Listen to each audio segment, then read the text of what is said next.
This is Shane Hensley, creator of Deadlands Reloaded and Savage Worlds, and you're listening to the Vorpal Network. These are... It's game time. Quiet, please. I am analyzing. That's it, man. Game over, man. It's game over. Is the next step the transplantation of the human brain? Ballsy. Stupid, but ballsy. Stand by for action. Welcome to the party, pal.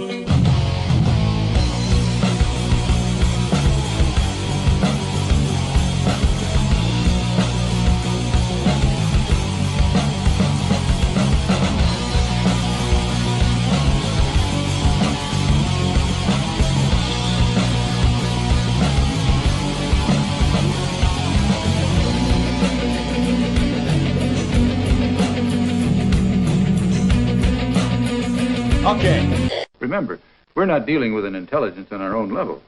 Bring in the logic probe. Ooh. End of line. Okay.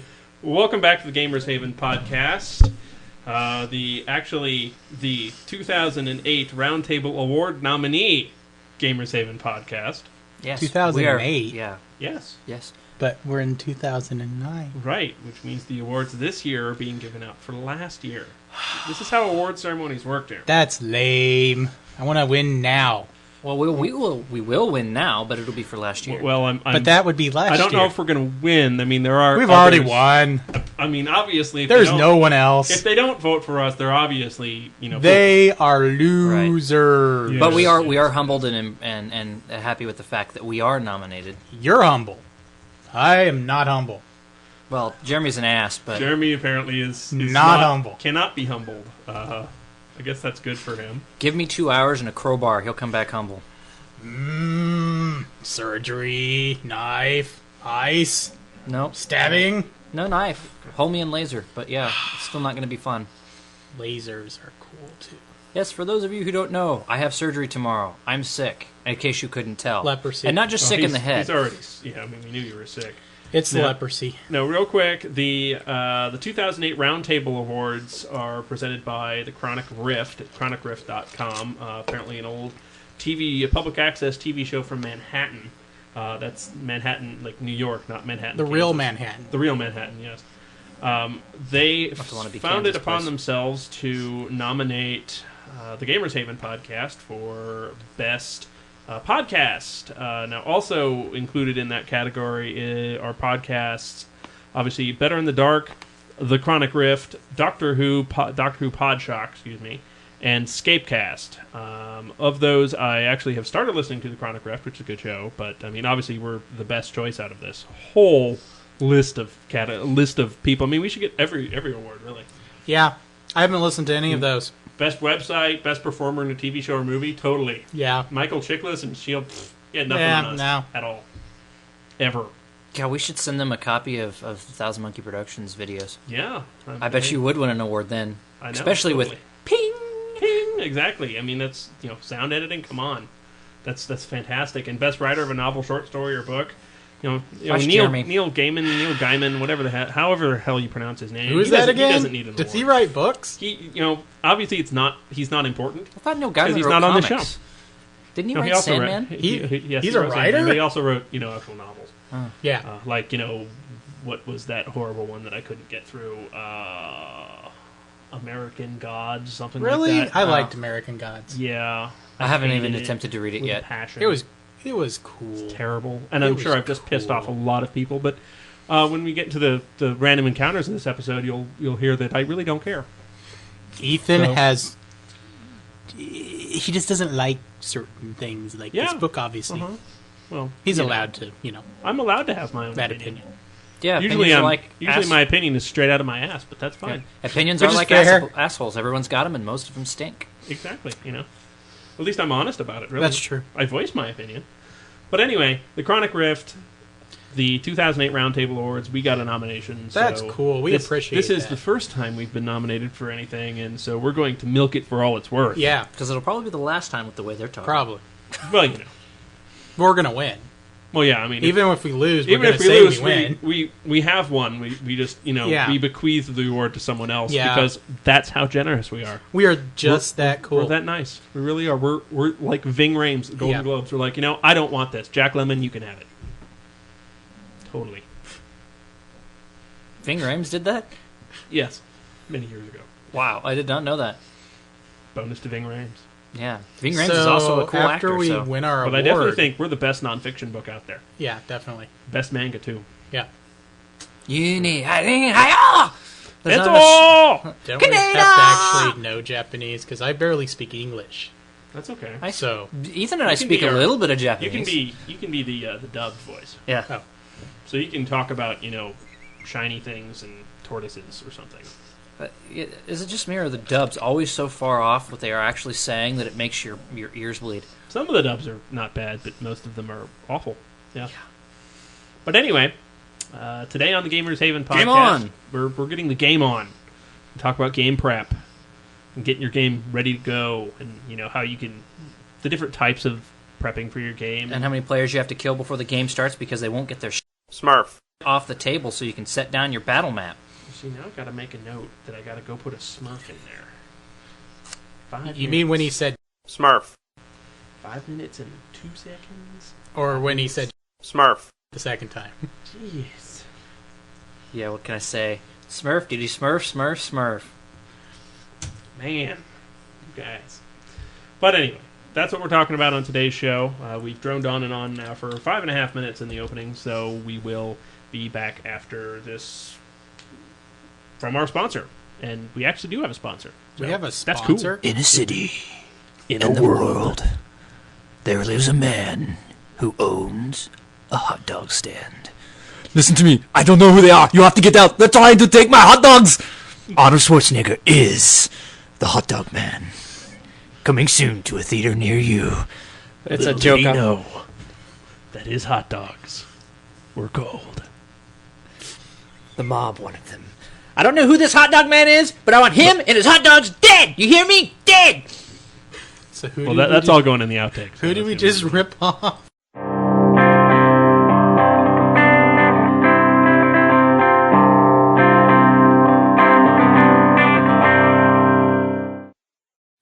Hello, this is Richard Hatch from Battlestar Galactica. When you play a role-playing game, do you like to have your own dice? GMDice.com is one of the best selections of dice on the internet. From stone dice to metal dice and even bone dice, GMDice.com is your dice store. Get the newest releases at RPG Now. Only at RPG Now can you get the absolute latest and best releases from fantastic publishers like Fat Dragon Games, Green Ronin Publishing, and Wizards of the Coast. There are new products every single day. Come to RPGNow.com and get them the instant they're available. Hello, I'm Scott Rouse, Senior Brand Manager of Dungeons & Dragons at Wizards of the Coast. You're listening to The Gamers Haven. Skype. Yeah, not in person. No, David Icke never did email us or call us in any way, shape, or form. We are disappointed in David Icke for doing so. I mean, his crazy ideas make a great game. Yeah. Oh, yeah. To an extent, really, yeah. We could call it Some people have actually embraced that idea. Like if you read the Mutants and Masterminds rulebook, it does talk about the ancient civilization of lizard people. Yeah. From Alpha Draconis? I don't know if they're from Alpha Draconis, it doesn't matter. but you could. It's your game. You do what you want. If they want to, you find them from Alpha Draconis, they are. Yep. Right there. Warhammer. Ethan's eyes just blink sideways. Warhammer, the ancient ones. I have no proof of that. Get the axe. The real axe, not the rubber axe. Anyway, today on the Gamers Haven, we are talking He's about... our only hope for salvation. Game on. Apparently, I'm the only hope for salvation. But we're talking about getting the game going. And I think we've discussed a little bit about it before, but we're going to talk about... Mainly going to try to talk about prepping for your game, since we've all done the wonderful game mastering thing, and some of us are doing it currently. Some of us are not doing it currently. Yes, thank God. But this is... It's something we all have to do, and actually, one thing we can talk about is Jeremy. Jeremy and I are sort of tangentially dealing with a guy who wants to run something and has never run something before. So, getting into that GM's chair is a hard thing to do sometimes too. I guess you could create a mini me to train them to do that. Create a mini-me to do what? Edit. To edit? Oh, no. I thought, to run a game. You could that would be cool clone. too. That would solve all of the player problems there is. If you don't want to, you have GMs who want to play and GM at the same time, so they make their own characters. Yeah, they clone. You could have mini-me's of each of us. Clone them. That's they brilliant. Could run the game. Somewhere Vern Troyer's getting his lawyers ready to sue our asses. That's okay. He could join us too. He's kind of a pathetic joke at this point, anyway. So. You know who would be awesome to have as a guest gamer in any of our games? Vin Diesel. Hell yes. Yeah. Bruce Campbell. Hell yes. Jessica Alba. Okay. For different reasons, but yeah. She could just sit there and read the phone book, and that's true. Oh, okay. If I had my choice of a woman to be a guest gamer in any of our role playing games, I think it would have to be your wife. Well, my wife is always a guest gamer, but like an actress, someone who would actually be interesting to talk to would be Kate Beckinsale. Oh yes. Again, she could just read the phone book, and they could both be fine read with the that. phone book that together at the same time in a tub full of jelly. That'd be great. Right. Moving Whoa, on. Anyway, this show sorry, has I was really gone a different yes. direction. We'll have to post pictures. I got a little do you think they'll distracted there do for you a think moment. they'll send pictures? No. What are we doing again? Right. Game on. Game on. Oh, well, I know I can talk about how I prepare for a game. I actually, the way I used to do it was I used to really sit down and prepare, and I like to know what NPCs are, and I like to know where the characters are going, that sort of thing. And the way I used to be was I used to map all that crap out and sit down and make NPCs up and make up, little situations here and there that the character's going to run into. And then, I got really used to the players sort of going off in random directions and ignoring the plot. That's going to happen. Plot. Because I'm going to tell you right now as a GM, if you run a game and you plan for the characters to do A, B, or C, they're going to do D. It always happens that way. Every time. Every time. It's happened in the Deadlands game a couple times. But really, I know when I prep, the key thing you want to do is to try to be generic. Sometimes some people like going with like a timeline of events, that sort of thing, and saying, well, this is going to happen at this time, and really you want to make it so this happens wherever it needs to happen, type of thing. If you need a building to blow up and just happens to be the building next door to where your characters are, who cares really where that is? If you wanted them to stay at inn number 1 and they're staying at inn number 12, then guess what? That building's next to inn number 12 because no one's going to call you on that because it's your game. Really. But I know I like to, once you have had a lot of experience as a game master, you can start winging it a bit more. You can start improvising. But that is something that you have to work to. Let's talk a little bit about first-time GMing. Jeremy, what was the first thing you ran? Was it D&D with your brother? Actually, it was Hero Quest. Hero Quest. It doesn't take a lot of prepping for that. No. We used to draw our own maps and things. That's really cool, though. My brother, the first game I played with my brother was TMNT and Other Strangeness. By the late Eric Wujik, yes. Yeah. When he left and passed away, things went downhill at Palladium, didn't they? Oh, things have been going downhill with Palladium for years. Yeah, but he actually had when did decent the company start? Oh, right. I have no Getting off on that tangent again. I have no idea when they started, but they were around when I was 5. Even a company putting out crappy stuff is going to put out a good product once in a while. Yeah, they're all, this is an obvious, one. Well, shotgun effect works for some people. No, TMNT was good. The old Robotech was good, but that's about it. It had great source material, but it used that awful Palladium system. Anyway, tangent again. But yes, so it was D&D, you said? No, it was TMNT. and Other Strange. Right. And you were Hero Quest. You were Marvel. I was Marvel, and I was the one who ran it. So the first thing I did was GM. Or actually, as in Marvel, it was the Judge. I remember. That's another thing. There's a lot of games out there that use different terms for GM. There's Game Master, Dungeon Master, Rules Lawyer, Director, Storyteller. Yeah. Things like that. Really, Dungeon Master. I think the funniest one I've ever seen was Rules Monger. I don't think. I think you just go with Game Master. Well, I think they still use Dungeon Master more as a nostalgic thing. Yeah. Especially now, D&D, There's not as many depends on the dungeons. game you play. I mean, it really does. When was the last time we had a dungeon crawl in any one of my D&D games? Oh, that would be the first book of the 3. We're on the 3rd one now. That was 4 years ago. Occasionally you need a good dungeon crawl. Yeah. Quite honestly. Sometimes you do. But sometimes it's good to have, a session where you're prowling around the streets and dealing with political intrigue or whatever. Yeah, I need to work on that. I think that would be an interesting Unless thing you have to a run dungeon into. that's just dragging on, and then you just have to blow it up. Then you just drop it into the Underdark. Yeah. Oh wait, no. We had a dungeon crawl in one of my games. It was the one that we ran with Rachel. Yep, that's true. But again, that was first level. A good dungeon crawl at the beginning. I mean, that's actually good for a beginner gamer.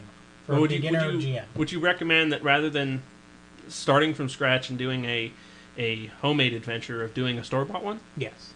Depends on the group. If it's a bunch of gamers that have gamed a lot before, I don't see any reason to run them through. I'm talking about a first-time game master, someone who's only just played or has just started playing, wants to run a game. I heartily recommend running an actual pre-bought adventure because it'll give you an idea of how things go. It really helps out. I mean, the thing is we grew up with like the old boxes of D&D stuff. Great box sets. Yeah. And if you remember, like the old D&D box sets had adventures in the beginning of each one of the box set books that you could go through. They give you an idea of how to run stuff. Sometimes a source book would have like an adventure in the back too. Yeah. I mean, they don't do that nearly as much as they used to anymore. They need to, because that's really nice. Like I know a lot of the feng shui products had adventures in the back. So did what was it? A lot of Call of Cthulhu books. The Deadlands, the old Deadlands stuff had a lot of it too. And I guess Call of Cthulhu did too. Remember, they used to have it in like if you bought the main rulebook, you had like an introductory adventure or something. Well, like it still that. do. Not in everything, surprisingly enough, though. I know Call of Cthulhu still has it. Yeah. D&D does not. Yeah. Well, actually, in the DM's guide, though, at the newest one, they have a little adventure. Really? But is it? It's more, a first level adventure. Is it an actual adventure? It's a starter. Yeah, it's a full adventure dungeon crawl. I don't remember them doing that in the 3.5. No, they did not. They didn't. They didn't do it in 3.0 either. But I remember going through the red box, with the little paper figs and stuff, going through that. And, that was a lot of fun. With but your I own think set if of you're personal going to dice. start the game, I guess D&D also has. They do have the introductory set they put out. Yeah, the now. beginner's kit, the starter's kit. That's got the introductory rules plus an adventure, a first level adventure to run through. And I'm not talking keep on the Shadowfell. No, it's like a you're talking about the actual. It's the box set. Yeah, it's the Dungeons and Dragons starter's kit. Right, starter kit. And it comes with a set of dice. It comes with a set of dice, introductory rules, character sheets, and an adventure. Mm-hmm. Yeah, really starting out. If you're brand new, I do think you should just go down and pick up a little first level. Whatever. Adventure. It doesn't have to be a dungeon crawl, just an adventure, and then make it your Don't own. go overboard on it. I mean, try to get something relatively simple. Don't get a 5th level adventure that you need to mod down to a first level. Modding. Don't do that. I mean, and you don't want any modding. Remember, if you're unsure what to look for, or you can't find a first level adventure, the game store workers are right there behind the counter, and they're well versed in their product, or they should be. If you have a good game store, if not, just go to I'd say go to the Vorpal Network forums and talk to us or talk to anyone on there, and we'll steer you towards a good adventure we know about. Or try to. Even not talking D&D, I mean, another really good place is going to be RPG Now. RPG Now. If you want, especially if you have access to a laptop while you're gaming, it's invaluable, really. And I really think something that is going to take one session, maybe an hour or two starting off, because you're going to want to test the water. Right. You don't want something long. No. You want something short. Definitely look at stuff that's billed as an introductory type of a product. Especially if it's a new group, you need to get everybody involved, and that's going to take a lot of getting people's attention. 4 hours can be a lot of time. If you have an existing group and you've played a bit before, you can go a bit more out on a limb and don't have to get the introductory set. But you still want to get, if it's your first time GMing, grab that first level adventure or grab that introductory adventure for whatever game system you're looking at and read through it carefully. I mean, read through it once, maybe even twice. It depends on how well you retain that info. Yeah, just make sure you know it. Do as much prep ahead of time that you can. Yeah, that's one of my top tips right there. Is do what prep you can ahead of time. If you know the characters are going into this dungeon or going into this building, draw it out ahead of time on your dry erase map or whatever, if you have access to that sort of thing, and be ready to pop that thing out rather than say, okay, hang on a second, guys, while I draw this thing out. Mm-hmm. That's just something that's nice. You're going to run into that one way or another. Yeah. The nice thing about pre-generated adventures is sometimes they'll come with pre-generated maps like that where you just go, well, there you go. And you may, if you have a pre-established place where you meet to game, you may want to try to game there instead of your own place until you're kind of ready, just to get the setup, the way you want it. But you want to game wherever you're comfortable too. Have a set period of time. Make sure you start with a smaller group. You don't want to have 8 to 10 people starting off. That's ridiculous. No, I've been doing gaming for years, and I still can't handle more than 5 people. It gets hectic when I get more than 5 people in a group. But I mean, starting off, you're going to need to do more prepping. But as time goes on, I remember back in high school, I'd have a game every week. In my prep session, I would get out of work at like 3, 4 in the morning. I would then wake up. My game would start at 10 o'clock on Sundays. I'd wake up around 10:30, take a shower, and then that was my prep. Right. Because I had a game every week. And some people can do that. I knew what the story was. And go, boom. People would come in, we were ready. Everything was done. Aside from when I misplace my notes, or if a computer crashes and I lose all my notes, I mean, you see me. I don't even really look at anything. It just comes. I have it. It's. I need that backup in case. What I usually do, and you guys don't get to see this, Becca does, is I'll sit down in front of my computer and I'll go over all my notes and all the different events that are supposed to happen and read through it before the game starts. And then when the game starts, I go. It's nice to have a notebook. One of the things I really like to get is there's a new little thing I can get for my notebook, which I may actually pick up, which is a remote sound control. I plug it in, and it wirelessly sends music to the stereo so that I can cue up music in my notebook and then start it for the various different scenes. You know me, I like to cue up music with my game. But yeah. When you're going to sit down and actually run a game for the first time, it's the first time you're in that GM's chair. It can be very intimidating. What I would recommend doing, and we say this all the time, is talk to the players first of all. Get a good idea of what kind of game you want to run, if it's going to be a one-shot, if you're trying to go for a longer campaign, that sort of thing. So just sit down and make sure that there's that communication you need and the good comfort level. We've said before, have people over, hang out, watch a movie, do something like that, play some board games, get used to each other especially. If you're already past all that and you want to sit down and you want to run a game you're comfortable, with people you're comfortable with, I would say one of the best things that I would recommend you do is, we've already been over the pre-generated adventure. If you're running the adventure, really prepping for it, I don't know what more really, other than I really think prepping for it ahead of time is something I really espouse. But don't set too many limits on yourself. Don't box yourself in. Don't obsess about it. Don't sit down and write out 40, 50, 60 pages worth of stuff for it, and try to be as absolutely as vague as possible when you're setting up things. And also, don't be worried if there are giant gaps in any kind of a story or any kind of game you're running, because especially if it's your first game, I mean, players are not going to be critical of you. Your first run It's going to be hard enough being your first game, and it's going to be hard enough being the first game of the campaign. Those are always rough. And if you can build it into an episode like a TV show, that's a lot better to get your... Don't sit down when you're trying to plan a campaign of saying, okay, who's going to be the main villain? Yeah, you don't need to even worry about that. One of the best things I would tell you to do is don't worry about the big picture at the start. Worry about the little picture. What is the main point of the game right at this instant? Is it get to the end of the dungeon and save the princess? Is it get these documents to the CIA? Is it steal this car from these bad guys? Don't sit there and obsess over who the bad guys are, because the best villains, in my experience, have been ones that have evolved from the game itself, and sometimes it's the ones that have evolved just out of spontaneous I need a guy right now. His name is Hortense. And I recommend that if you've already read through the game, or before, you've got everybody at the table, close your adventure, have a blank piece of paper or notebook. Look through your book as the game goes on, but take notes. Just kind of pay attention, because if you pay attention, you're going to notice that some NPCs your players are going to like. Mm-hmm. They may hate them.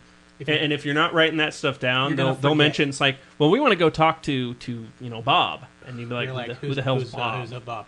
Well, Bob was that character that we ran into that we really liked. And you're like, we ran into him a year and a half ago. I would have wrote that down. I'd be like, he could now be Bob the Slayer. Mm-hmm. Who knows?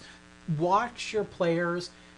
There may be a random NPC that you're like, this is a totally random person, but they like them. Don't be afraid of cliches. Yeah, use cliches. I know the way I get sometimes is I'm worried, like, well, I want to do this, but they did this in this one movie, so I don't really want to copy that.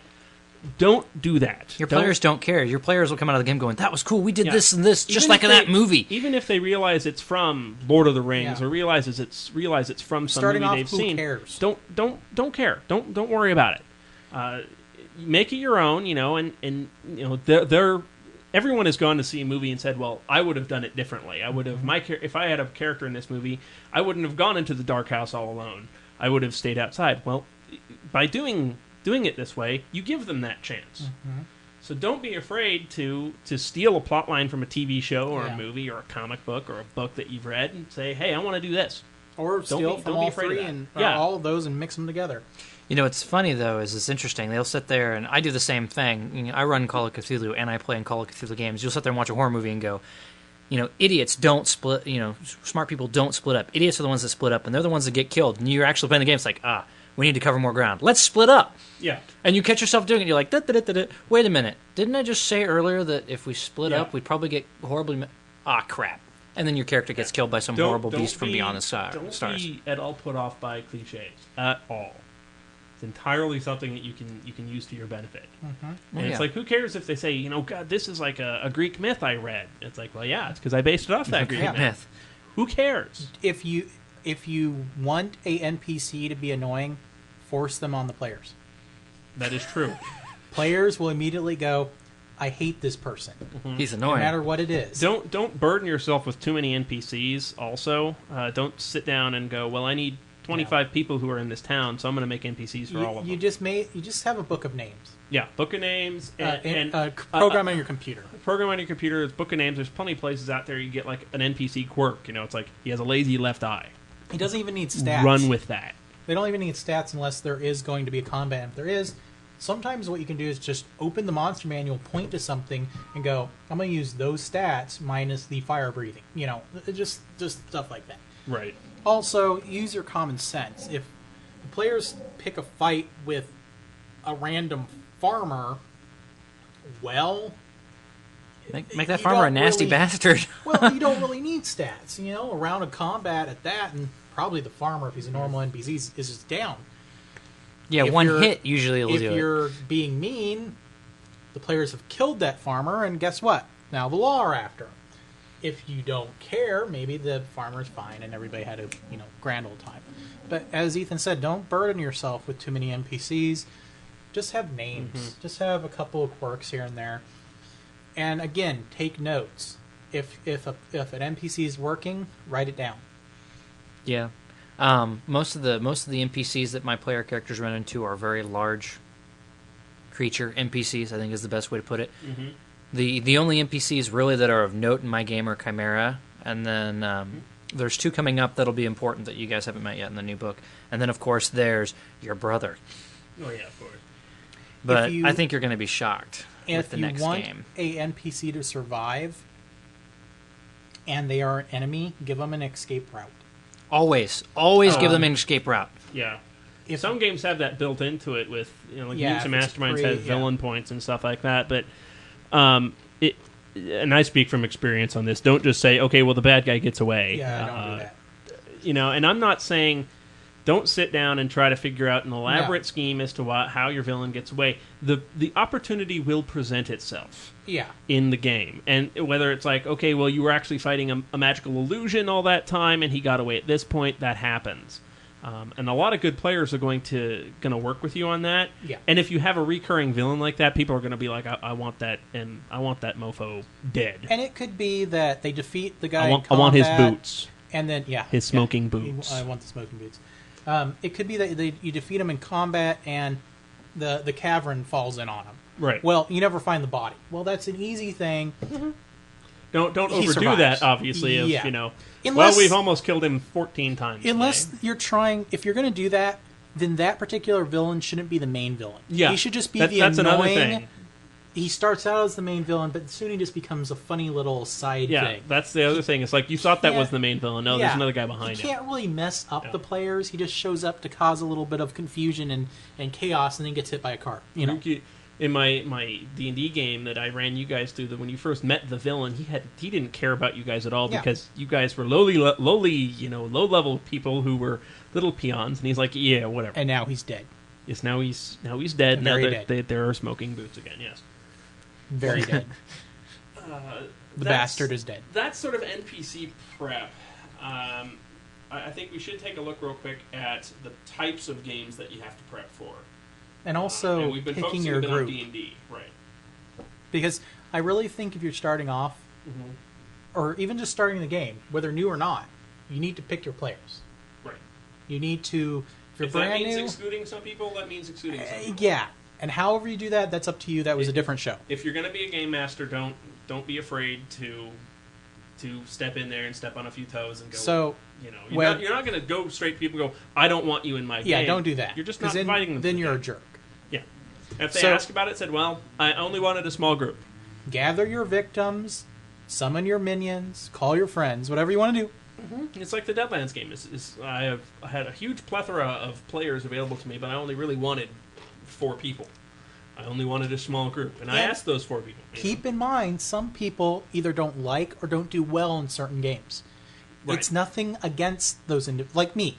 Call of Cthulhu, not my game of choice. So guess what? I don't play it. I don't expect people to ask me about it, and I don't play it. Someone asks me about it, my answer is normally... I don't play. I don't play. Right. And that's fine. So guess what? There's a Call of Cthulhu game. I'm probably not going to get invited, and I'm okay with that. There's other players that don't like other types of games. You kind of have to ask. Unless you're an ass like me, and every time I have a Call of Cthulhu game, I invite Jeremy. But he's an ass. Yes, I am. I mean, he is. And one of these days, Jeremy will actually come to a Call of Cthulhu game, and he might actually have a good time. Maybe. Maybe, possibly, yes. Yeah. No. I refuse now. He says that now. But either way, you still need to pick your friends. Now, that does not your friends, your players. That doesn't mean you're not going to draw other people in. Mm-hmm. Once you get comfortable, you can be like, come on. But at the beginning, you're going to want someone who knows the rules. Not someone who's going to overpower you. Just someone who knows the rules. And then people that are pretty easygoing. Mm-hmm. And don't be afraid if you don't know the rules particularly well. Tell the players that. It's like, I'm still learning the system. Yeah. And they're going to work with you on that. They're going to understand. It's like, okay, in last session we did this, but what I found out in the rules is you're supposed to do this. Yeah. Well, just, let them know that and move on. Say, okay, from now on we're going to be doing it this way because that's how it's supposed to be. And players are going to work with you as long as you're fair about it. Don't punish the players for rule mistakes. No. Make sure you... For everything you take away, you give them something. Right. Yeah. And if you totally just screw up a rule, if they don't catch it, sometimes you can just move on. Yeah. Don't worry about it. Also, ultimately you're there to have fun. Just roll dice. Yeah. Just once in a while roll dice. And if you're not sure what the rules are on something, just have them make a check. Have them randomly make a check. It's amazing if you just roll a bunch of dice 20s. People start looking at you. Yes. Something's going on. We know something bad's going on when Jeremy picks a bunch of D20s. Just because you're an ass. Mm-hmm. Yeah, not Jeremy. There's that, No, Jeremy has a reason when he picks up that many dice, and it's never a good thing. We talked about, you need to kind of pick your people. Mm-hmm. You got to kind of pick, prep. Right. Well, comfort zone, like where you're at. What do you do when you prep for a game? Now? Yes. Well, what did you do to prep for a game early on in your GMing career? And like I said, now took a shower. And then just went. And I just sat in my You're chair. like, okay, open the monster manual to page 1, say roll initiative. No. Okay, not that. But I had an idea. You're fighting the table of contents, yes. I had an idea. That's a nasty beast. Yeah. He just keeps coming and attacking. I know, it's terrible. But at the same time, that was an established game, so I knew how the story was going. But normally what I do over the week is I would start thinking about NPCs and then encounters. And I would just randomly, I would take what I wanted for this game. Maybe this game's theme in my head would be greenskins. Right. So no matter what happens, there's going to be a lot of greenskins. Maybe the theme of this particular session is undead. Right. And then I would just start looking through it. And I would normally have a main encounter and a couple little encounters. I would plan them, and then I would just sit back and see what happens. And if we didn't get to a monster, I don't really care. Nowadays, I do a little bit more prepping. I'm older. I mess with my computer. Type things up, print things. I like to have a lot of props and just stuff. Back in the day, I didn't have a lot of stuff. Read the source material. You need to know distance. You need to know random stuff. Your player is going to ask you something really totally stupid or random, and you're going to have to pick up the book and look it up. Yeah. So if you can just come up with something, that's better. Yeah. Or if you're forward thinking like Ethan normally is, when you buy a new system that you're going to run, buy the Game Master screen, because a lot of that random nonsensical stuff that you don't stop to think to bone up on is actually on the GM Borrow screen. One of those. Yeah. Or one of the funniest things I've seen is they're really inexpensive. Inn or tavern menus. Yeah. How many times it's so ridiculous. You won't even think about it, and then a player will be like, "Well, what's to eat at the tavern? What's to eat at the tavern?" And you'll get hung up on a little thing like that. Yeah, and it's like, well, they have this. Well, do they have this? How much does this cost? I don't know. Well, if you have a menu, just hand them a menu. Right. Does it have anything to do with the game? I mean, there are online flash generators. If you have a laptop handy, just go click. Okay, it is Bugbear or Owlbear today. But don't get irritated Owlbear at steaks. your players. Yeah. If they go off of something that you're not prepped for, make something up. Because guess what? Each player has their own individual reason for being there. It may not be because of the plot. It could be because they want to develop their character in a certain way. And guess what? Unfortunately, at that night, their character needs to know what they're eating. That's totally stupid, it might be in your head. But for that point... And sometimes they just want to know what that shop has and stuff. That's all they want to know. They want to know what scrolls these people have. They want to know what weapons this merchant has, and they just want to spend 3 hours shopping. You may not get to the actual... So, when it comes to XP... Yeah, don't be pissed off if they don't make it to the quote-unquote adventure. As long as people have a good time, that's all you want. Because guess what? Any of your prep time, you just sigh, put your notes away, and the next time, you can put it out again. If anything, you've now dragged 2 sessions out of the 1. Exactly. I've had so many of those where it's like, this 1 session has become 3 now. Yes. And everybody's having fun. Yes. That's all that matters. That happens to me all the time. And I know when I'm sitting down to prep for a session during the week, it's, the first thing I think about is, okay, what needs to happen this next session? What are the characters doing? Okay, they're going to this place and they need to find this information. It's like, okay, so first they can do this, and then I start thinking in terms of how the night can go on. It's like, okay, well, the first encounter or first scene is at this place, and then moving on, it's at this next place, and it's like, okay, I should put in a fight. Where would one make sense? Where and who are the antagonists? Is it a random encounter? Is it a people who are gunning for the characters?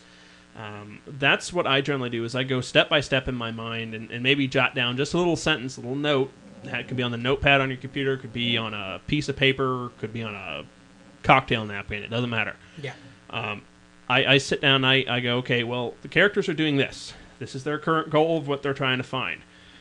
They can go here and get this information. They find this information, and meanwhile, the bad guys are going to do this. And that sort of dovetails from there, and you see, eventually you work into something, and you feel that, okay, that's enough, I think, to fill a session. And I've had it go, okay, that's enough to fill a session, and we get through half of that for a session. Mm-hmm. And then it's like, okay, we already got the next session done. Yeah. So guess what? You can sleep because you don't have to prep. Right. Wow. And so... You guys prepare your games a lot different than And I if do. something is slowing down, blow something up. Yeah. Not always. No, I would have to just- disagree with that. Just blow up something up, or have an NPC be eaten by something.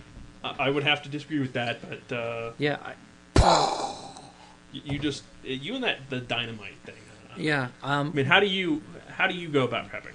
Well, as you know, when I run my game, I usually have intervals of I'll run the game for about 2 years, and then I'll have a year off because I let someone else run anything. Well, that whole year that it's off, I'm usually writing the next game arc. Everything's typed up and written up, and I put in enough random stuff that if you guys miss something, you're not going to be completely derailed from the plot and stuff. And on top of that, if you guys do something completely unexpected, I just improvise. But the fact of the matter is my games are all completely planned out before they ever even start. Mm-hmm. Which is why I'm like, wow, you guys actually plan every week. I've never done that.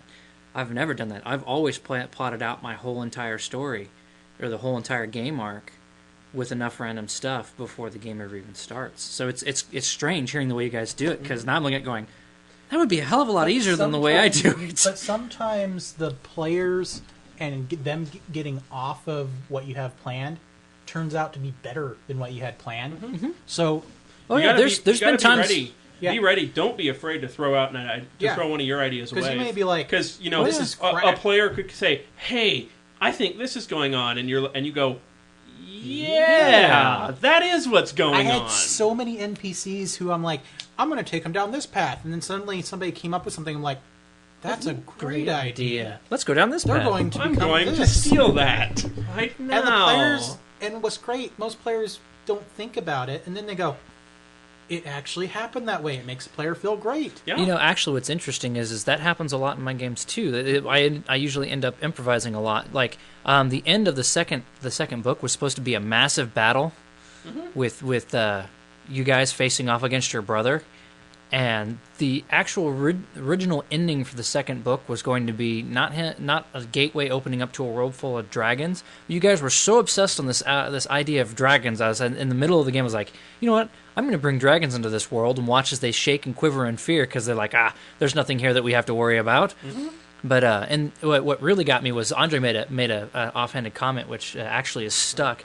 He said, it'd be funny if the main villain wasn't actually Ethan's brother, it was actually some other character. And it's like, I don't think anybody caught it, but the person that actually helped John's character, Scorch, escape was your brother. Yep. And I don't think anybody caught that at that point in time. Oh, yeah. And it's stuff like that that's just wonderful. And actually, yes, I did catch that. I remember. Yeah. And that's why you need to pay attention to what the players are saying. Even things that are out of character. Now, you don't screw someone over ever with out-of-character stuff. Oh, I do. When they start metagaming, I screw them over horribly. I'm not talking about metagaming, though. I'm talking about just random banter. Random banter? No, I will never punish a player for random banter. I do enough of it myself. Oh yeah, and I've amusing things. And I've happen. defused many, horrifying situations in Call of Cthulhu by pulling out horrible things to say. Yeah. Well, that's always nice. Well, yeah. See, the thing it's is, hard to be, sitting there and quivering in our pants, and everyone's, squirting milk out their nose. Yeah, yeah, That's and true. I really do appreciate that because sometimes. No, I'm pretty sure sometimes you find it annoying, but that's fine. Well, no, I actually find it amusing for the most part. I've never found it annoying. I'm actually quite thankful for it because the last serious Call of Cthulhu game that I ran caused people nightmares. I had players coming saying, "I don't want to play Call of Cthulhu with you anymore because I had nightmares from that game you ran me through." And I went, it's fine that I need to take a step back. I think it's guess. fine as long as you recognize it's a game. Well, yeah. Well, see, the thing is you're there to have fun. Yeah. You're there to hang out with your friends and play imagination. Yeah. But the thing is what really helps put people in that whole fear aspect of Call of Cthulhu is to hit people with their fears. Mm-hmm. You're fitophobic. Mm-hmm. I have no qualms against throwing you up against nasty giant snakes and horrible vicious creatures that are snake-like because I know it bothers you even on a subconscious level. I also understand you're not going to, go in your bedroom and come out with a snake and plop it down on the table, because then I would have to murder you and run away. After you flew through the front door. Screamed like a girl, jumped out the window, and ran. But that's another. That we talked about that in the fears. That's yeah. But it sounds like your style is a bit more. Your prep style is a bit more proactive, whereas Jeremy were a bit more reactive. Yeah. Hey, that comes from all the computer stuff. You plan for every eventuality, and then when the worst happens, you go, "Oh, we've already got a standard operating procedure for that." Here we go. Yeah. You've heard us talk a little bit about the different prepping styles, the different jamming styles that there are. Pick one that you think will work best for your players and will work best for you. If you find that that's not working, try something else. I would like to try something else anyways, because the amount of time that goes into prepping before before the game ever even starts, I'll spend 5 months writing everything up. I mean, granted, it's 2 years worth of information. And my defense is to say if you spend 5 months prepping tons of material, if your players throw you a curveball, some of that material can just be tossed out the window potentially, and it is. Or used in a different game. And that's true too. In my opinion, that's wasted time. That's why I really think more along the lines of think generically as to, okay, I need this event to happen. Be willing to take that event that you planned and move it somewhere else. Yeah. And especially if it's a major event, you should be able to do that without a problem. Yeah, if it's a major event and the players are going the opposite direction of where a major event needs to go, I will railroad them into the major event. Don't be too afraid. Yeah, don't be railroading. Don't be afraid of doing it. Just don't do it all the time. Yeah. Sometimes you need to put those characters on a rail. You want the players to do what they want, but sometimes things get stagnant because they're doing what they want. Your brother's a prime example of someone who always constantly wants to do what he wants and ends up derailing games. He does have a point there. He does have that habit sometimes.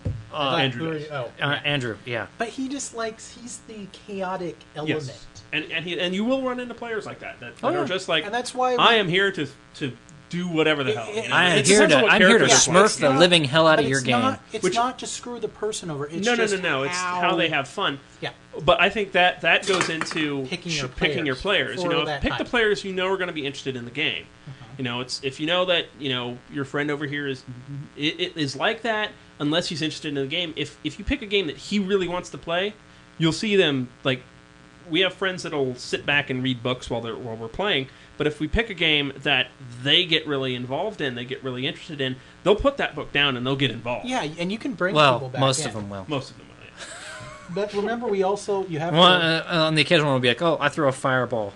You don't have a fireball, you're first level. Well, I cast magic missile. Like, okay, you just threw a fireball in the middle of the party. Yeah, okay. Good job. Now the party turns on you. I almost killed him for that. Hey, you know what? You guys would have been entirely justified. Yeah, the shocking grasp on a metal sub. But there's also, for getting the game on, there's other prep. You may want to pick up some minis or have players pick up minis. Battle location. Simple things. One of the nice things, and you don't want this... Even if you're not using maps, a good diagram is not a bad idea. If you're not using miniatures, grab a blank piece of paper and sort of do a sketch here of this is what the room looks like. And one thing that's really simple, and if you can afford it, bribe your players with food the first time. Mm-hmm. We're not talking about every time. No, you don't have to do that. It's up to the players to take care of themselves. But that first time, buy some pizza. Mm-hmm. That first time, just have snacks and things placed out. After a while, you can just be like, hey, I can't do that. Bring your own. But that first time, and also, for that beginning game, don't be so harsh that players are dying one after another. Or if a player does we're talking about the beginning of the game.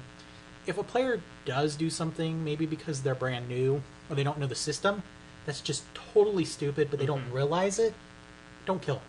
Right. You can mess them up, but you want them to want to come back. Some of us who've been playing a while, we understand certain things, but new players or players that are new to a system, if you just trounce them, they're not going to come back. Right. They're going to say this game sucks. Yeah, they're not going to be happy if you beat the living daylights out of the players. Let's not put this all on the GM either. I think no, it's players the players need to do it too. If you're a player and you're going to be playing in a game that it's their first time as a GM, don't trounce them. Don't rake them over the coals. They're going to be so unhappy they're never going to run the game again. You might have the mentality of, oh, well, they need to learn, to toughen up and all that, but seriously. And let them run the game. The game it's a social contract thing. I mean, you have 5 people playing the game. All of them are there to make the game fun. It's not one person's job. Yeah. And sometimes for us GMs, and I think this is true for both Ethan and I, we sometimes have to watch ourselves. Because we want to step in and be like, Yeah. And we need to just step back and go, I would say don't be afraid to lean on someone else who is a GM. Yeah, help them. But don't, if you're a GM playing in someone else's game, don't sit there and take over the game. Yeah. Offer a rule. Right. And if it's down to, it depends on obviously who's game mastering and whatnot. If during the game you say, well, there is this you could do. There is this rule. If you don't want to use it? If there's also, some GMs will get offended by that, and you can just talk to them after the game, not in front of everybody. Go, well, there is this rule, Just want to make sure. I guess what we're saying is be diplomatic, whether you're a GM or whether you're a player. And feel free as a GM to ask other GMs. At this point, I'm not sure what to do in the rule. Well, there's this rule and there's this rule. We threw it out. Mm-hmm. But you have to be fair. The GM and the players have to be fair. It has to be fair for everybody. Right. That doesn't mean the monsters aren't powerful. No. It just means there's a fairness. Well, do we have any final thoughts, real quick, to throw down on this one, on prepping and running a game for the first time? The game on location is important. Picking your players is important. The old adage: location. Picking a setting, a published one would be better. Your game, what type of game? Pick something simple. Yep. Pick your friends, not your nose. Don't. You really don't want to play I don't know. You don't want to play Palladium. Well, nobody should play Palladium. Yeah. But D&D, fun, kind of simple, but kind of complicated at times. Mm-hmm. Maybe pick something that you're okay with. Pick some sort of system that isn't going to be bogged down. Yeah, and one of the things that'll help a lot with GMing, although it may not sound like it, but actually try playing the game before you run a game of it. Because that actually, it's amazing how much actually playing a game will help you get the rules down before you actually attempt to utilize rules. There are a lot of options out there for that now. You go to your local game store if they have open game nights and stuff like that, and try to get into a game of something you're interested in. The internet, you could go to our actual play stuff if you're interested in any of the stuff we've done, or there are several others out there. Just do searches for actual play, and you'll find places like RPGMP3.com has a lot of recorded game sessions, and those are a good way to sort of listen. Okay, that's how that rule works. Granted, you need to have a lot of time to set aside for that, but it's a good idea. It's something to look at. Just keep it simple. Mm-hmm. That's really what it comes down to get the game on. Is just keep it simple, have fun, take your time. And if it doesn't work out that first time, that happens. Sometimes a campaign will start and die that first night. You just sometimes have to say, okay, I'm going to try something else. Mm-hmm. Yep. If it doesn't work and you feel like you're not having a good time running it and the players don't seem to be having a good time running it, screw it, drop it. Yeah. 9 times out of 10, if you're not having fun running it, they're not having fun playing it. And they're just probably not saying anything to be polite. Yeah. Yeah, where not everyone's as lucky to throw everything out and start over. Yeah, not everyone is as lucky as I am, where they have players that'll tell them when their game is sucking ass. Feel free to take a survey at the end. Say, hey, what did you guys think? Mm-hmm. And and then set up a time when you're done with your first game. Set up a time for your next one, and I think that's a good amount of stuff to talk about right there, and a good amount of stuff to think about. And we'll be right back after this.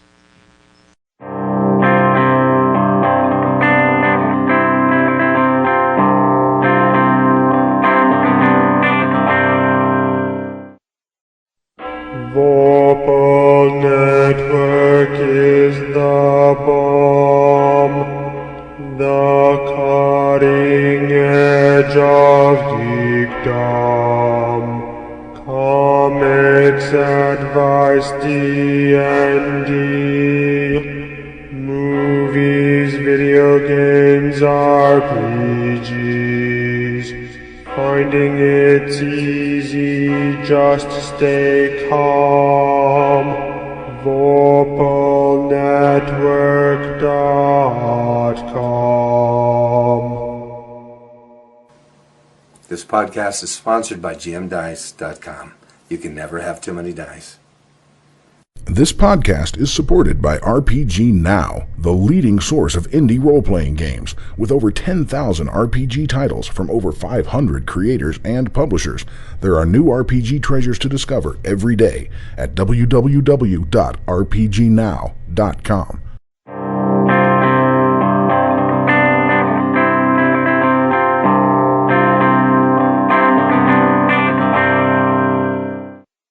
Crazy. Yeah. But for a couple of sets, it might be worth it. Well, we're back, and today on the wonderful three-parter, we've got for you a lovely rant. Nathan's got a rant. I've got a review, and Jeremy has a gamer story to tell. Why don't we go ahead, and do you want to start with the rant? We started with the rant last time, so that seemed to do well. Yeah. Okay. I'm going to start with my rant. As you know, we're...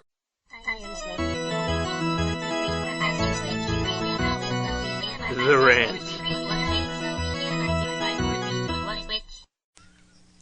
Well, as you may all remember, or recall, I guess I should say, from previous online shows, that we're fans of miniature war games, predominantly Warhammer, and then there's me who likes Warhammer 40k as well, although I don't have anybody to play Warhammer 40k with right now, because I haven't seen Jay in a while. But, we like playing Warhammer, and we like the idea of actually having terrain on the table. And as time has progressed, I have bought terrain, Chris has bought terrain, and Ethan has bought terrain. And there's just one problem I have with this terrain, and that's it is so specifically modeled for such a specific set or environment that it can't be used for multiple things. So you go out and you spend, like I did, I spent $90 and got the Fortified Manor set, the town, had, a tower, a house, and the Fortified Manor, and a bunch of fencers and stuff. That's all great and fine and dandy. Yeah, I'd love to use it. There's a problem with it, though. It's all designed specifically for the Empire. There is nothing else for it. It's Empire. Empire specifically. If you want to make it look like it's for Bretonia, you have to mod the ever-loving crap out of it. If you want to make it look like it's something the Skaven have taken over, you better have skills with Sculpey, and a hobby knife. And you better be damn good with it, because otherwise it's going to look like crap. Because they're designed in such a specific way to make them difficult to be modded. Now, there are ways around this. There are tons of sites out there where you can buy actually pre-generated terrain, and most of it will fit fairly well with various different settings. But there's a penalty to that, and that's that it's so ungodly expensive that you have to mortgage off, pull a second mortgage on your house to be able to afford any of it. I was looking at a hill online on a website. They talked about how affordable they were. Not painted, just a standard hill that had the flocking material with it, but you had to add it yourself, and the hill was $145 for a 6-inch by 4-inch hill. I don't remember the name of the website, but yeah, $145? I'm sorry. I don't see spending $145 for a 6-inch by 4-inch hill. That sounds like an awful lot of crap. You go to other websites and it's like, whoa, we have pre-painted houses for 28mm scale or 25mm scale, which is what Warhammer is, I guess. Yeah, pre-painted house, $283 for a house that's 2 stories, that is 8 inches wide by 4 inches deep by 6 inches tall. I'm sorry, but my goal when it comes to playing war games on the table is not to buy Joe Blow over here a new frickin' Ferrari. I'm in the wrong business. Apparently so. That's what I keep thinking whenever I look at these prices. We need terrain. And the thing is there are those of us out there who can't make terrain. Nor do we know anybody who can.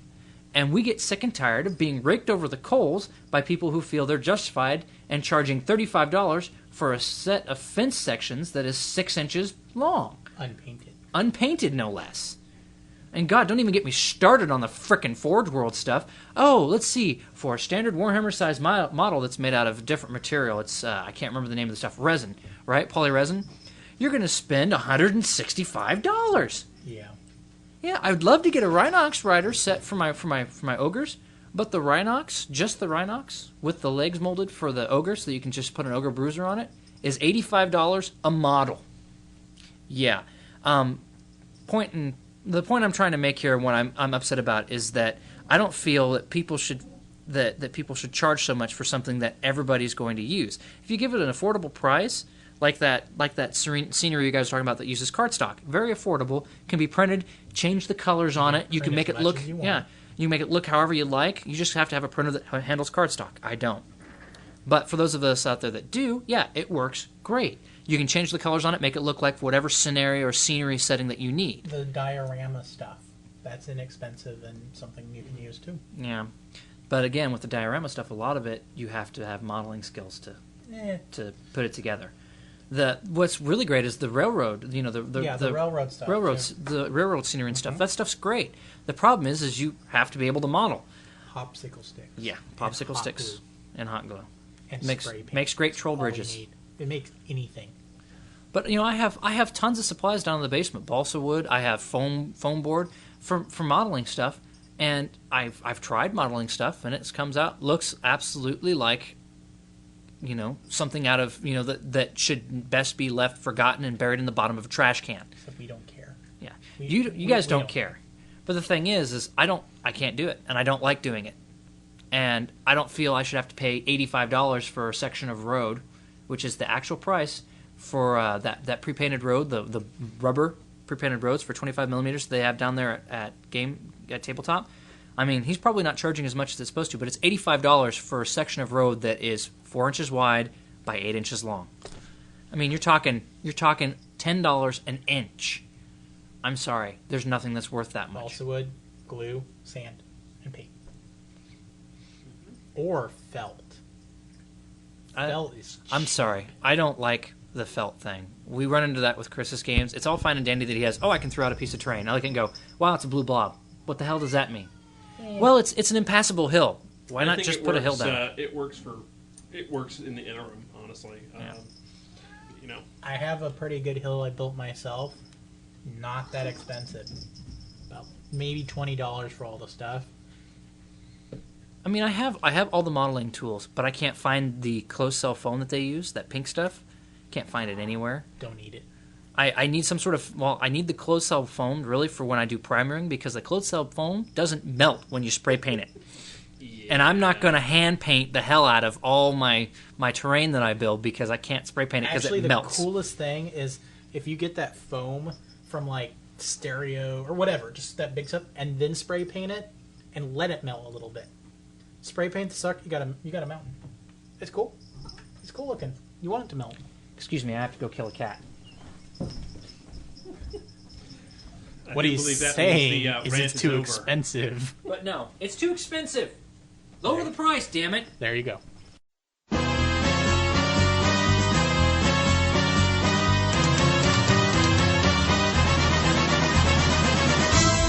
The review.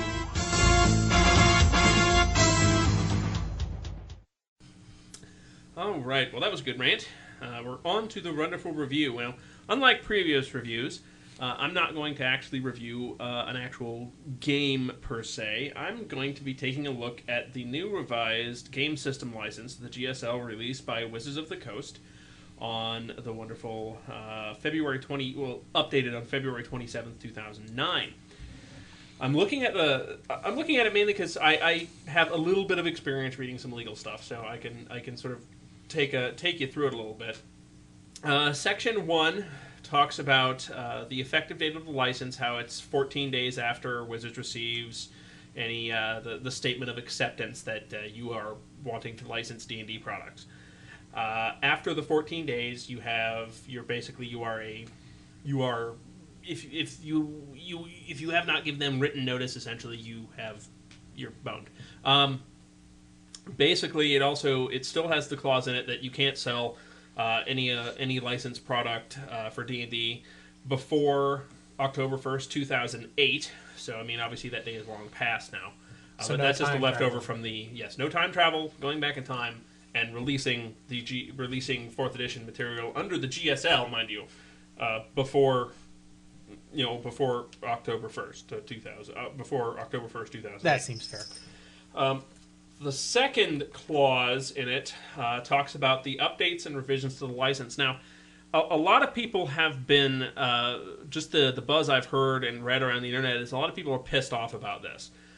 Wizards of the Coast can update or revise a license at any time in its sole discretion by posting the updated license on its webpage.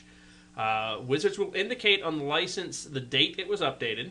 The licensee is responsible for checking whether or not the license has been updated, and waives any right to specific notice of changes.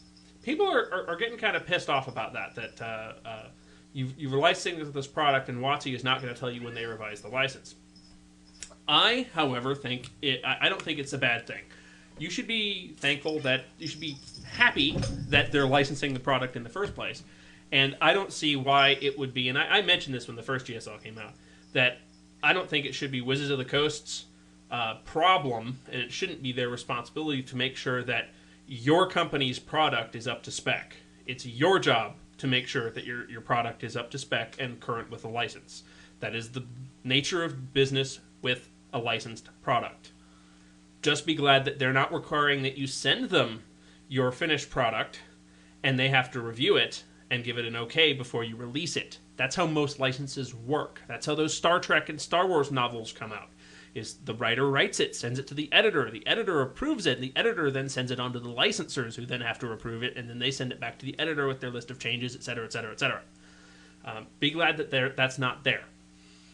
I think the requirement that you have to keep up to date on the license is reasonable. That's my 2 cents. In the third section, it talks about the actual licensed products. That it's basically the grant of the license. You can publish, distribute, and sell supplements contained in the licensed materials. It's pretty straightforward stuff. You can publish it as a actual published hardcover, softcover, printed book format, or as a single download electronic book, such as a PDF. And accessory products to foregoing role-playing games, those sorts of things. The fourth clause talks about the grant, the license grant, basically, that Wizards does grant this non-exclusive, non-tradable, non-sub-licensable, royalty-free license, saying basically they'll license it out to this company. This company cannot then go ahead and license it out to someone else. If you want a license for D&D, you got to go to Wizards of the Coast. That's basically what that is. Subsections in that talks about what you have to do to fulfill the license requirements. Is you can reprint proprietary 4E reference terms, tables, and templates described in the 4th edition system reference document. However, I believe in this section it says, let me say... Is this the example with the elves, I think? They had an example in there somewhere. Let's see. Licensing acknowledges that Wizards has previously defined each 4E reference. Licensee will not define, redefine, or alter the definition of any 4th edition reference in a licensed product. Without limiting the foregoing, licensee may create original material that adds to the acceptability of the reference. Now, no, I don't think... They had an example somewhere. That's probably going down into imagery and derivative works. But essentially it's saying that you can't change you can't change the SRD is what I'm getting from this, is you can reference the SRD and reference things in it, but you can't take stuff from the SRD and change it, per se. There was an example somewhere within there, because they talked, it was about some race, where basically they said something along the lines, if it says that elves are such and such, right, normal elves have to be such and such, but you could have a sub-race of something with a different name, and that would be okay. But I can't remember exactly where it's at. Well, we'll see. The next subsection in that talks about, obviously, the logo and imagery. You have to put a basic compatibility logo on your on your product saying, hey, this is compatible with D&D. Now, the imagery talks about how artwork contained in the 4th edition books is solely owned by Wizards of the Coast, and you can't use that in your product. In section 5, I think also actually that section also talks about you can use pictures from 4E products as a starting point to create your own pictures. So it's like if you put an image of something, of a zombie in there, they're not going to come after you. Section 5 talks about the requirements and the limitations of the license, and you can't use any of the other Wizards of the Coast licensed or trademarked products, such as Forgotten Realms, Eberron, Dark Sun, Ravenloft, any of that stuff, Dragonlance, all that. This is meaning if you take this license, you can't use this license to publish Dragonlance products. You can only publish generic Dungeons and Dragons stuff. If you want a license for anything else, you have to talk to Wizards. So far, that's all fair. Yes. So far, I have no problem. I think it's very fair. The next subsection in that talks about the... Let's see. Oh, it talks about the legal text you have to include in the book. So it's pretty straightforward in that, how the old D20 and open game license stuff, you had to have like this, Wizards of the Coast is the owner of Dungeons and Dragons, blah, blah, blah, blah, blah, all that crazy stuff. And that's fine. The next section has the same thing, and it's just the compatibility logo and that and the more copyright information. It also talks about how you can't sell stuff prior to October 1st, 08. I think that's still just a remnant from the last iteration of the license, and that's fine. Licensed products.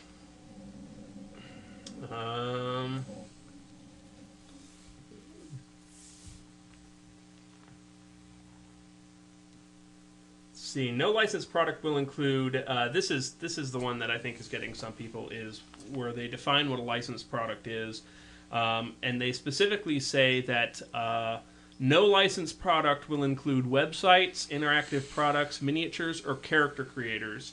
Describe a process for creating a character or applying the effects of experience to a character, or use the terms core rules or core rulebook or variations thereof on its cover or title, in self-reference or in advertising or marketing thereof. Can't refer to any artwork, imagery, or other depiction contained in the core rulebook. Can't reprint any material contained in the rulebook except as provided before. It can't be, I'm gathering provided in the SRD, be incorporated into another product that is itself not a licensed product, like a magazine or a book compilation. I think essentially what this is going to prohibit is stuff like Arcana Evolved, stuff like Mutants and Masterminds, is you can't take the 4E system and use it for something else, basically. You can't say, this is a new player's handbook, this is a new core rulebook for this system. Is they're prohibiting that, basically. Just kind of makes you feel like they feel pissed about the fact that there are game systems that were built off of their rule system and they didn't get a cut out of the major set. Mm-hmm. They're like, well, because we got screwed over by Mutants and Masterminds, we're going to make sure people can't do it. They looked at it and said, man, I wish we had put out Mutants and Masterminds. Yeah, I think that's just going to happen. Who would want to play Mutants and Mastermind as 4th Ed, really? I mean, I like Mutants and Mastermind the way it is. And Mutants and Masterminds doesn't need to be, upgraded to 4th edition. This is the interesting one, actually. The next one is you cannot, and I know they were specifically pissed off about this with the Open Game License and the original SRD, is you cannot publish or reprint the contents of the SRD in its entirety, or definitions of any 4E references, whether or not similar to those listed in any product published by Wizards. What this is saying is Mongoose can't put out their Pocket Player's Handbook. Okay, that's fair. That's fine. Because there were a lot of companies that actually went and released PDF copies and sold them of the SRD, and they essentially, it's like, okay, I'm gonna go to Wizards' website, download the SRD, reformat it, put it into a PDF, and sell it for $2, and I'll make profit on stuff I didn't do. That one is totally fair. The one right before that I have some issues with, but overall I'm still. I have problems with it. I don't like some of the stuff in it, but you know what? The thing is they can't ever. There's never going to be any way that they're going to be able to release something like a document or a licensing system like this and have everybody be happy. There's going to be somebody pissed off somewhere. But the last it's just the way one, it works. I totally agree with, because I mean that's just the ability to download the SRD and then reformat it and then that's- sell it. No, that's bull. That's bull. That's utter bull. I do not blame them for that. But selling somebody their next clause talks about the Dungeons and Dragons imagery. Most basically, what it says is it is another one of those clauses of D&D belongs to Wizards of the Coast. You can't use any of the images of specifically Wizards of this without being into this license. You can't republish any imagery of any proprietary characters, that sort of thing. So you can't write an adventure with Elminster. You can't have drifts running around in there. It also specifically removes from. It specifically takes the Battlehannoth, the Beholder, the Carrion Crawler, Displacer Beast, Gauth, Githyanki, Githirzi, Kuatoa, Mind Flayers, Elithids, Slods, Umberhulks, and Yuan-Tis out of the SRD. It says you cannot use those in any way, shape, or form because they are proprietary derivative imagery of Dungeons and Dragons. That's how the old, as far as I remember, that's how the old one was. Is you can't. I mean, Mind Flayers are a creation of Dungeons and Dragons. Well, yeah, it's there. They're copyrighted by them. Mm-hmm. Yeah. Exactly. And that's fine. And legally, that's fine. I think it's silly that it has to be there. But that's just my personal... they have to put this stuff in. If they didn't put it in there, someone would exploit it. Exactly. Legally, yes. Their next section is what I will refer to as their section that they wish to have absolutely no way, shape, or form of a book of erotic fantasy come out. Thank God. It's a quality and standards section where it says you cannot licensed product cannot have excessively graphic violence or gore in it. So I mean, nothing over the top on severed heads, no head popping, that sort of thing. No sexual situations, sexual abuse, pornography, gratuitous nudity of human or humanoid forms, genitalia, or sexual activity. Which means, thankfully, no more Avalanche Press half-naked women on the cover of books. Or fully naked. Hopefully, yes, or fully naked, depending on which image, one they're going to put out. Because I mean, good Lord, yes, she was naked, and it's sad they have to put this in here, but they do. Is real world minorities, nationalities, social castes, religious groups or practices, political preferences, genders, lifestyle preferences, or people with disabilities as a group inferior to any other group or in any way promotes disrespect for those groups or practices or that endorses those groups or practices over another. It's sad, but they do have to put that in there. So you can't have the 4th edition KKK source book.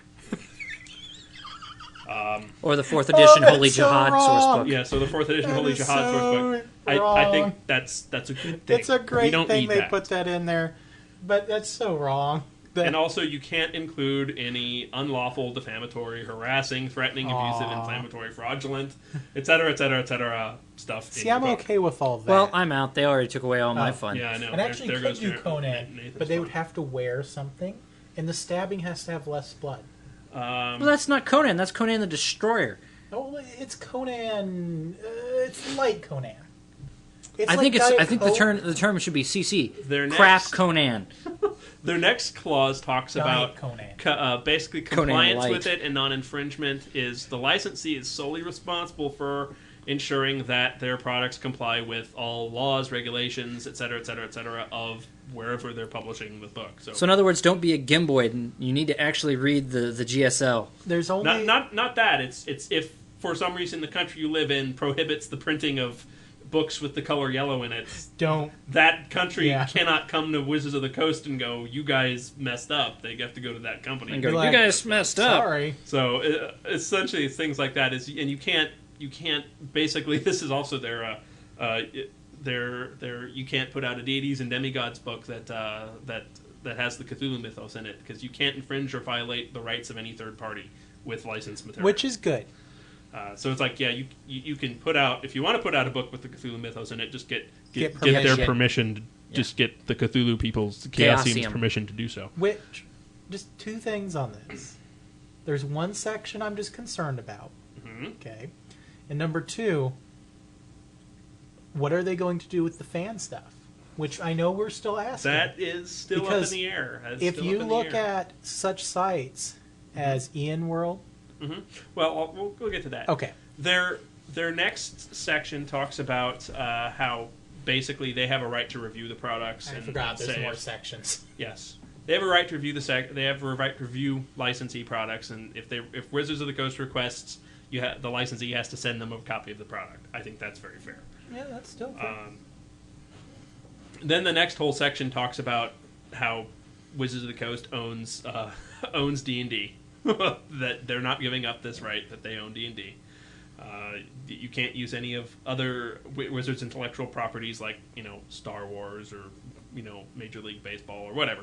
Or Yu-Gi-Oh! Or whoever the heck, Major League Baseball. I want to play that one. 4th edition baseball. Awesome, right? If I'm going to swing a bat, I'm going to really swing a bat. And this section also talks about how if whatever you make in your licensed product, if you make original characters, that sort of thing, those remain yours. Wizards of the Coast has no right to them. Hey, that's cool. Which is good. That's actually a nice change. It's your third-party IP. It's like, we didn't come up with it, it's not ours. So they're not going to swoop down and steal our characters.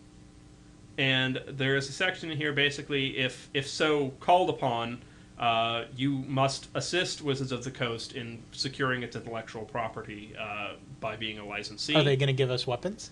That'd be awesome. And also, they also have the right to sue the heck out of you if you breach the contract. With weapons. With weapons, yes. And how, let's see, I'm going to sort of skim the rest of this because it talks about the termination of the license and how Wizards of the Coast can terminate the license at any time. Or terminate you. They do specifically say that upon delivery of valid termination notice, the licensee will immediately cease all use of the licensed materials and destroy all inventory. You have 6 months to do so. It's not an immediate thing. Also, licensee will have 6 months from the date listed on the termination notice to use as authorized hereunder all licensed products and advertisements for licensed products in the possession as of the termination date. You can't produce new products, but you can clear out your stuff basically, and you can destroy it however you want. So well, you have 6 months to sell it. 6 months to either sell or destroy. So you could just launch all your product out of catapults on fire. Wizards of the Coast can stop you from publishing a product if they want. Well, of course. As long as it's I think after the part book of of their property. erotic fantasy fiasco, they decided they wanted to have that ability. Because I know they hated the idea that book was coming out, but there was nothing they could do because of their OpenGL license. Yeah, you didn't need any of it. And also, by signing this license, you agree to indemnify Wizards and its affiliates and their employees, et cetera, against any unlawful, suing and lawsuits and whatnot. And that's pretty standard stuff. You cannot, as a licensee, you cannot assign the license to someone else. Wizards is the only one that can do this. Basically, they do specifically say, Section 16, failure by Wizards to enforce any provision of this license will not be deemed a waiver of future enforcement. So, really, this is their case-by-case basis statement, basically, is if there's a fan site out there that they like, that does good stuff, and they let it go on there, and someone else puts up a fan site and starts putting up crap, they can go to that fan site and say, we're shutting you down. You need to cease and desist.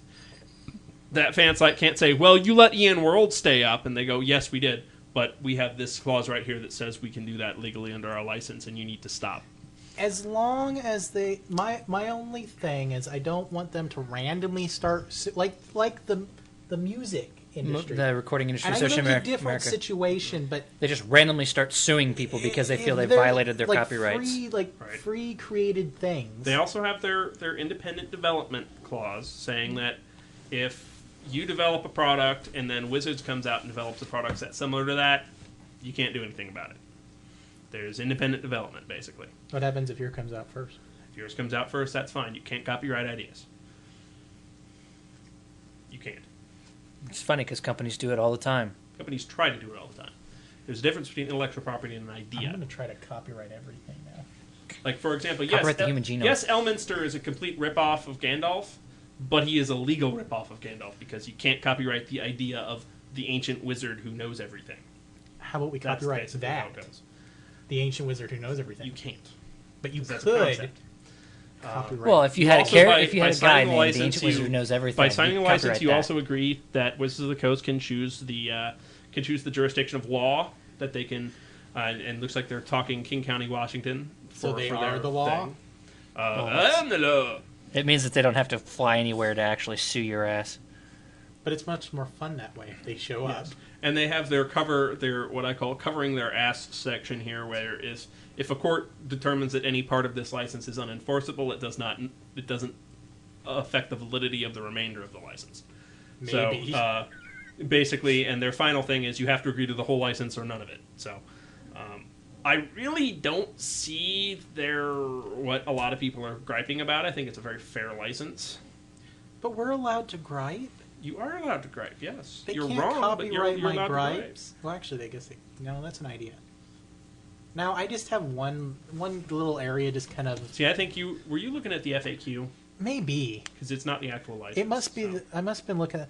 I'm just afraid that some little old random gamer who's not making any money, who just has some free little thing, is going to get swooped down, and Wizards of the Coast is going to eat their brain. Think about this logic. If they haven't already tried. If Joe Bob out in the middle of the boonies puts up a web page that has something on it that's his stuff, and for some reason Wizards of the Coast finds it annoying, Wizards of the Coast, they're not going to go, okay, well, here's your court summons. They're going to send them a cease and desist letter first saying, stop or else, and then he has X amount of days to do so. If he doesn't do so, then he has been properly warned. And then it's really up to Wizards of the Coast if they want to pursue it further. It's going to be up to them. It's, if they feel that they need to take this person to court, it's obviously something that they feel passionate enough about. But I'm going to tell you, most people who have a fan site up is going to be just fine. I hope so. Because Wizards of the Coast would be outright, it would be corporate suicide for them to go after fans like that. I hope they realize didn't do it that. with Third Ed. They're not going to do it with Fourth Ed. I don't trust Hasbro, and I don't trust Wizards of the Coast. I'm very I think it's obvious paranoid there of are some them. clauses in here that are obviously, I think, Hasbro poked their nose in and went, well, we need to do this. But I do want to point out, there is no longer is there anything in there about the old OGL, meaning you can put out an OGL product and a 4E product. Looking at the license, how I'm reading That's nice. Most of what's in there, I actually agree with, especially the whole thing about the SRD and printing it and selling. What kind of ridiculous? Oh yeah, that makes total there was lots sense. of people who did that with the third edition. I would want to sue everyone if they did that. So that is totally fair. But anyway, that's my sort of going over review of the wonderful GSL. The character creator, not a big fan of We'll that get to whole that. idea. The Gamer's Story.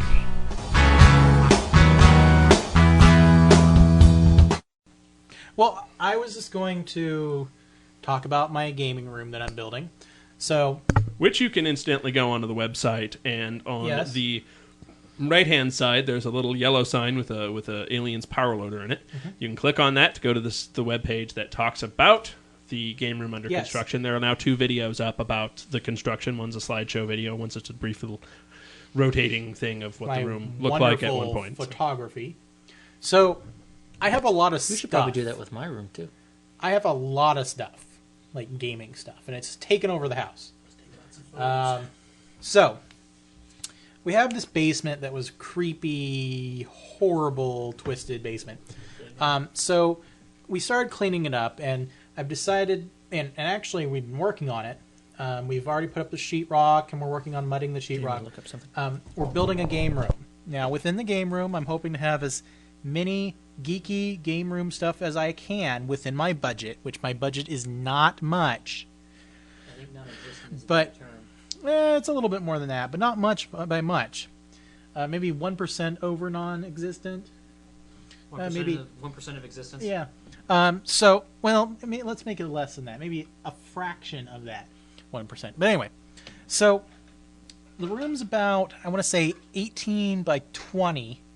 So that should come to about what? I think roughly 20 feet by 20 feet. Yeah. That's 4 squares by 4 squares. Yeah, on if you want to do that way. But I would recommend, that's kind of small on a D&D scale, so I would recommend expanding. Just Yeah, and we are working on a template for that, I think. Yeah, the template's not going to be exactly to scale. I am going to embellish a little bit, just so you know, but I am working on it. But the things that we're going to have in the room is I have a gaming table. It used to be a ping pong table. I'm modding the table slowly. The table is supposed to be magnetic. Not so sure how that's working out. The magnetic paint is okay. The poster, or the dry erase paint, though, I'm putting on the whole table, working nice. Very, very nice. You can take notes anywhere on the table. It's really cool. I'm working on containers on the table so that you can store your pencils, things like that. Probably going to steal an idea from another table and actually have things under the table that slide out so you can put stuff on. Still working on that. I gave you that idea, didn't I?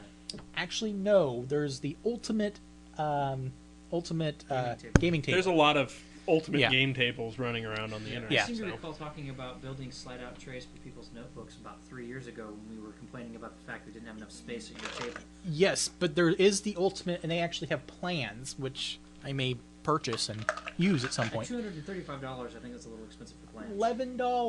The plans are down to $11. Well, the plans are $11, yes. $11. Anyway, so we're gonna have a super gaming table. Then I'm going to be building my own GM station that will attach to the gaming table, because the gaming table has to be used for. Meaning the table is more than meets the eye. Yes, the table is huge. It's like what, 5 by 8.5, something like that. It's huge. The table's 8.5 by 5. Yeah, it's basic about 8.5 by 5 feet. We've actually played Warhammer on it. It's huge. Ginormous. So, the room's going to be have tons of shelves for everything. I'm going to, because I'm a Lego fanatic, I'm going to have a Lego section to display all my old school Legos, none of the new crap, but the old school Legos.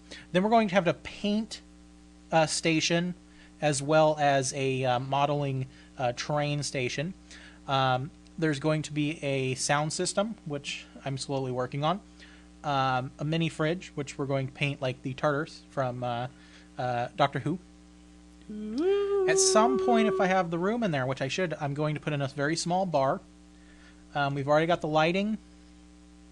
Put in some new windows. All the electrical wiring. Chairs, The only thing he needs to worry about now is setting up how he wants to do his networking. Already took care of it. We have wireless all over the house. Awesome. How'd you do that? Yep. Stuck it in the basement.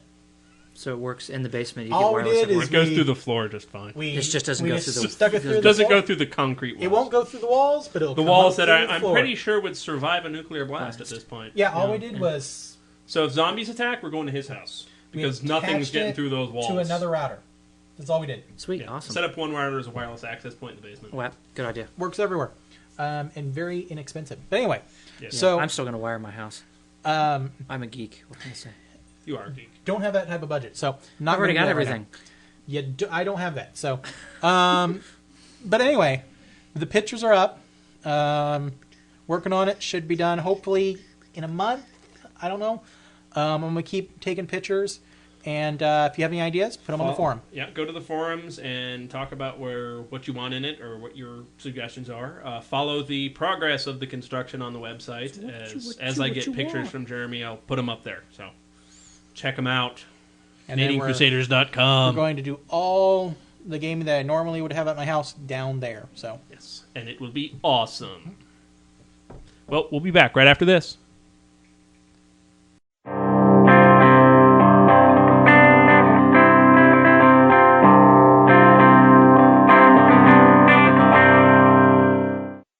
This podcast is brought to you by RPGNow.com, the leading source for indie RPGs on the web. Visit them at www.rpgnow.com and pick up a few PDFs for your electronic gaming shelf. They've got gaming products for D20, 4th edition, Mutants and Masterminds, and a variety of other products as well. Check them out at rpgnow.com.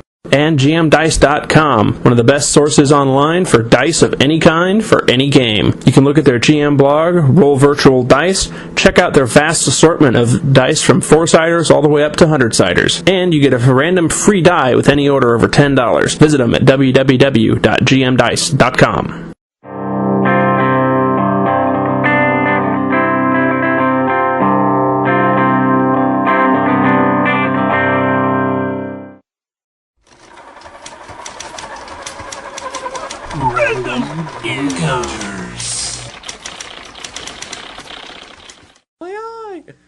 Well, Nathan has poked out his eye, and we're back for the wonderful random encounters today. You said we had email. We do have email. We have copious amounts of email. Copious? Holy crap. Yes. So I will start at the very bottom. As mentioned at the beginning of the show, of course, that Gamers Haven podcast has been nominated for Best Podcast in this year's Roundtable Awards at the Chronic Rift Podcast. You can find out more at www.chronicrift.com. I would say go listen to their show and hit their forums and tell them how awesome we are. So, our one fan will do that. Exactly. I bet he, she, or it will. Yes, our one fan. And surprisingly so, I actually don't have any email to read today from the 8th Pagan. Really? I know it's. Is he dead?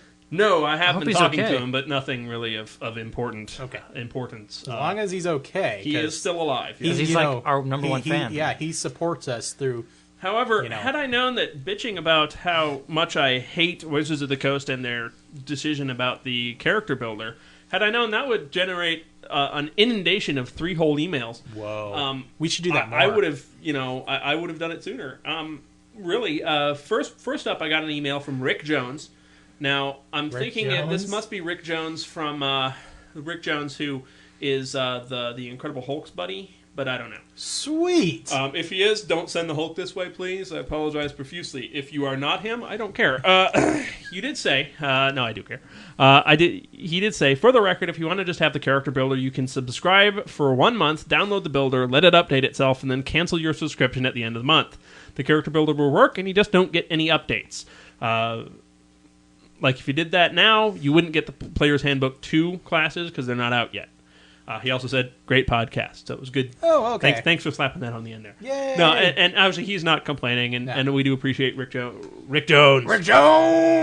We do appreciate Rick coming in and saying this. But yeah, you could just go and spend idea. $7 and we could save up $7. Get a 1 month subscription, you might download the character builder, and be done with it. Give me a couple years. I'll get $7. I think it's annoyed that that's what you have to do, but... And that is a possibility. Thank you for bringing that to our attention. Really, anything beyond Player's Handbook 2, do you need it? Probably. Well, Player's Handbook 3. What's in it? 4. The third. 5. Nothing's in it. They're going to run out of stuff. Really. What other classes are going to have? I do want to point out, if you are an owner of Hero Lab, Hero Lab has finally put out their authoring kit, and there is a sample authoring bit on 4th edition in it.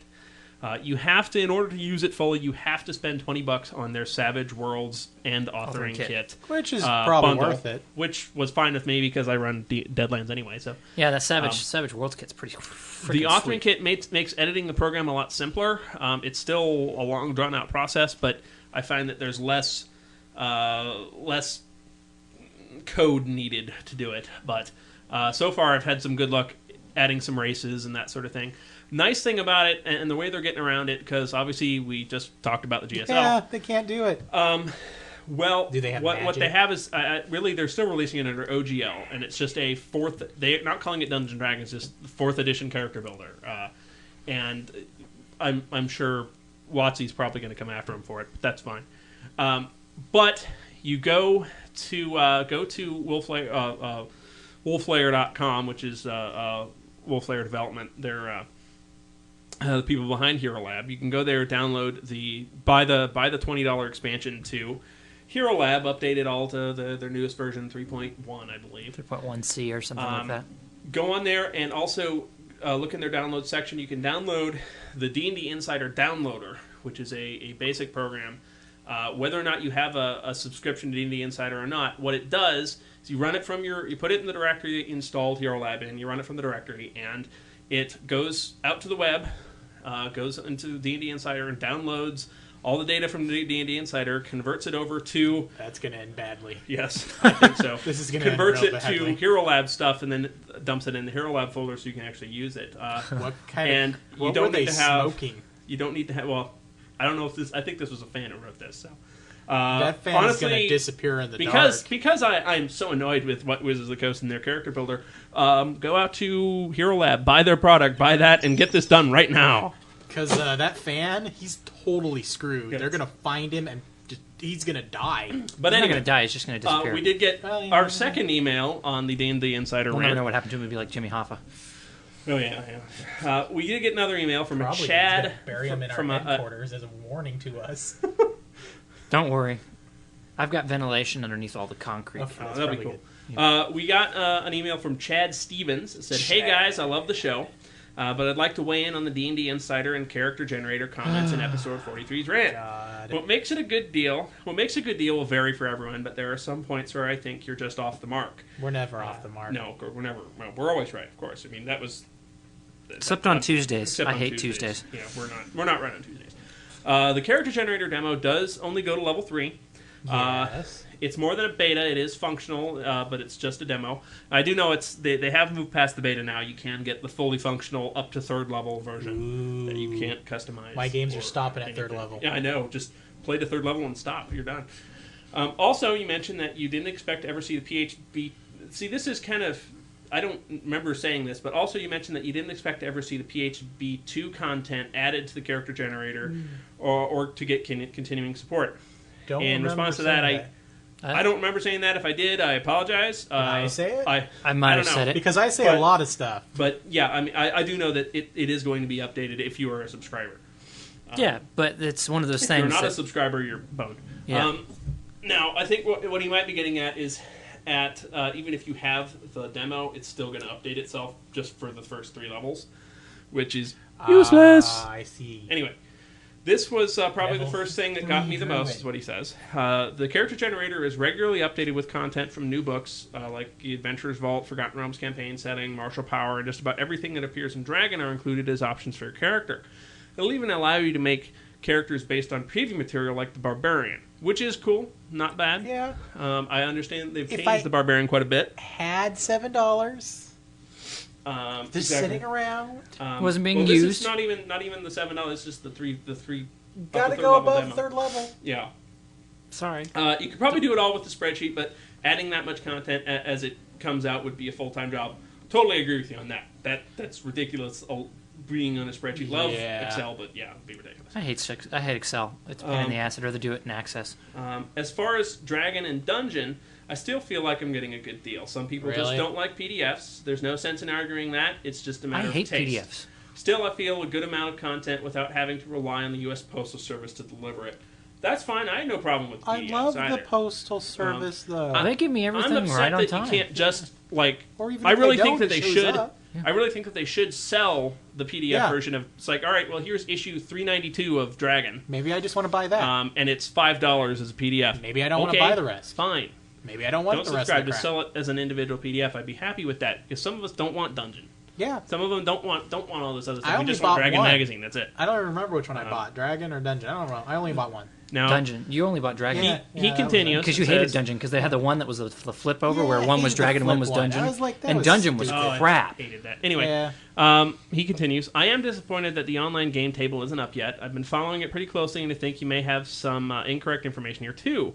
Well, nothing is final yet. The last I'd heard, they are planning on allowing subscribers who DM to have certain number of quote-unquote guest passes for players who aren't D&D Insider subscribers. Hopefully, they'll keep that plan. Since I've moved up to the middle of nowhere, it's almost been impossible for me to find a game group. I'm hoping this will help me get back in touch with some old friends, or at least get into some RPG events through the D&D Insider game table.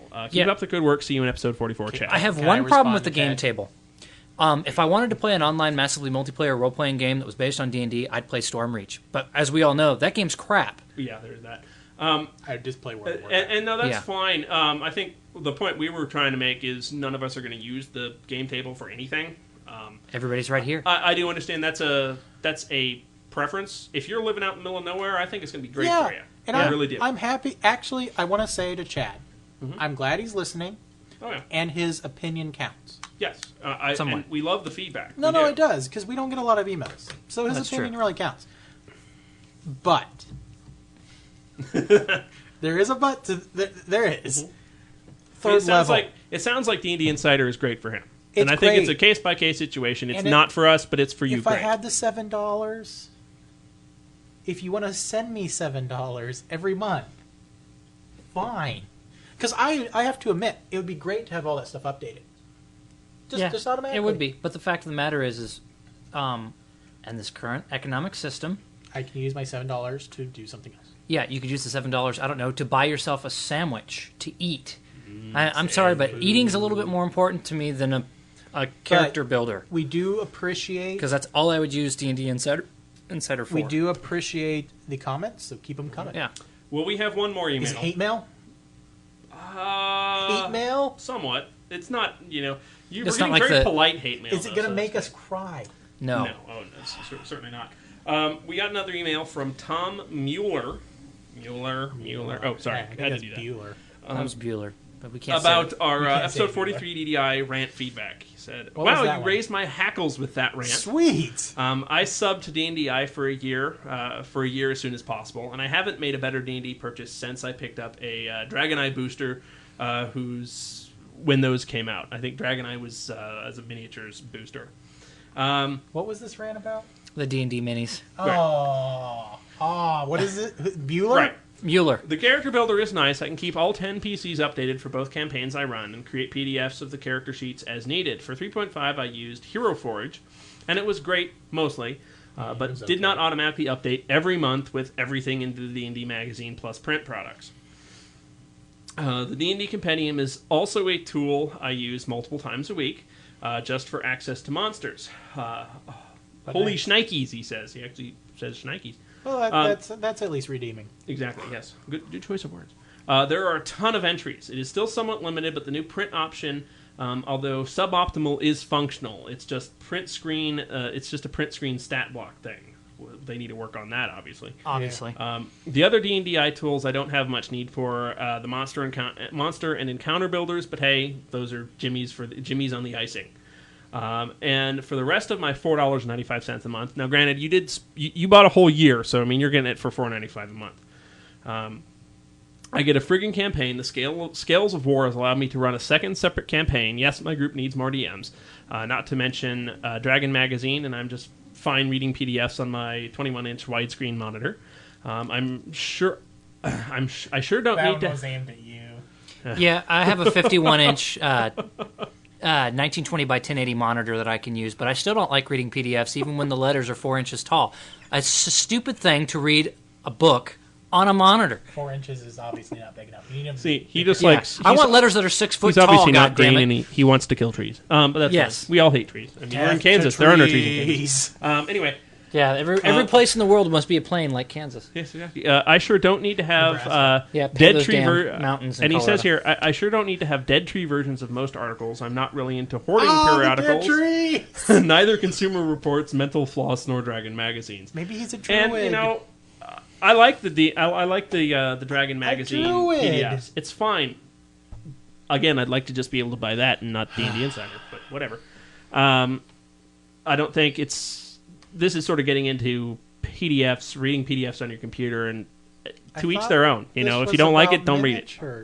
As for the cost, WotC is definitely not forcing anyone to subscribe. We know this. No, I'm not subscribing. They didn't send a guy to put a gun to our head to make us subscribe. All 10 of my players, for instance, can get along just fine, never seeing any of these DDI features. Even DMs can survive just fine, exactly as we did from 1978 to 2008. Yep, that's fine. However, for the price of 1.33 Frappuccinos a month, my 4E experience is enhanced most satisfactorily. Yeah, 1.33 Frappuccinos, $4.95 a month will buy me a 12-pack of soda pop, which will last me 2 weeks. So So DDI and the character builder are good value. There's no reason for not to pay a year at a time either, and if one doesn't want to pay for it, fine. Hero Forge will get something up that's comparable eventually.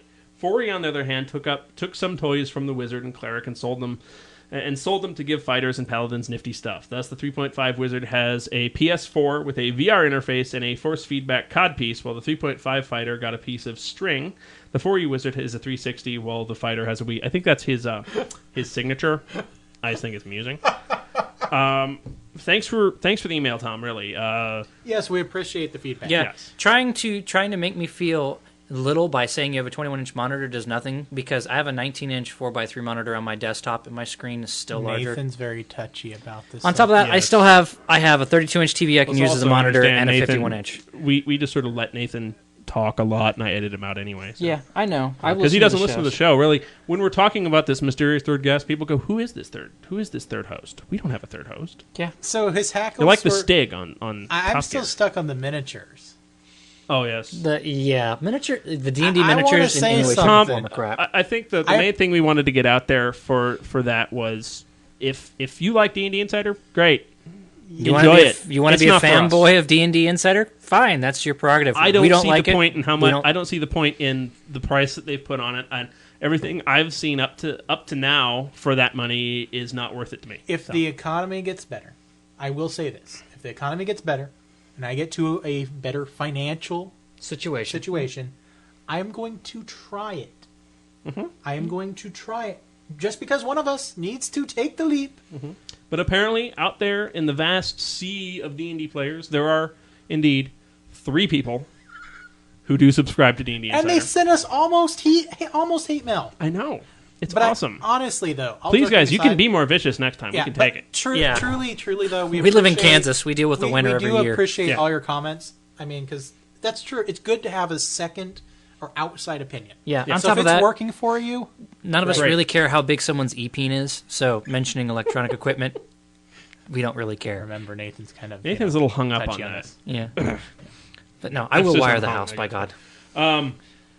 That's it for our email. I did want to quickly mention, obviously we talked about the GSL, but right after they announced the GSL, Paizo went and announced their RPG compatibility, the Pathfinder RPG compatibility license at, I believe, the very next day. Meaning you can... this is Pathfinder? No. Pathfinder's system. It's their Pathfinder RPG. They are putting out a license for that to people, too. So we are we're obviously now at DEF CON. DEF CON 2.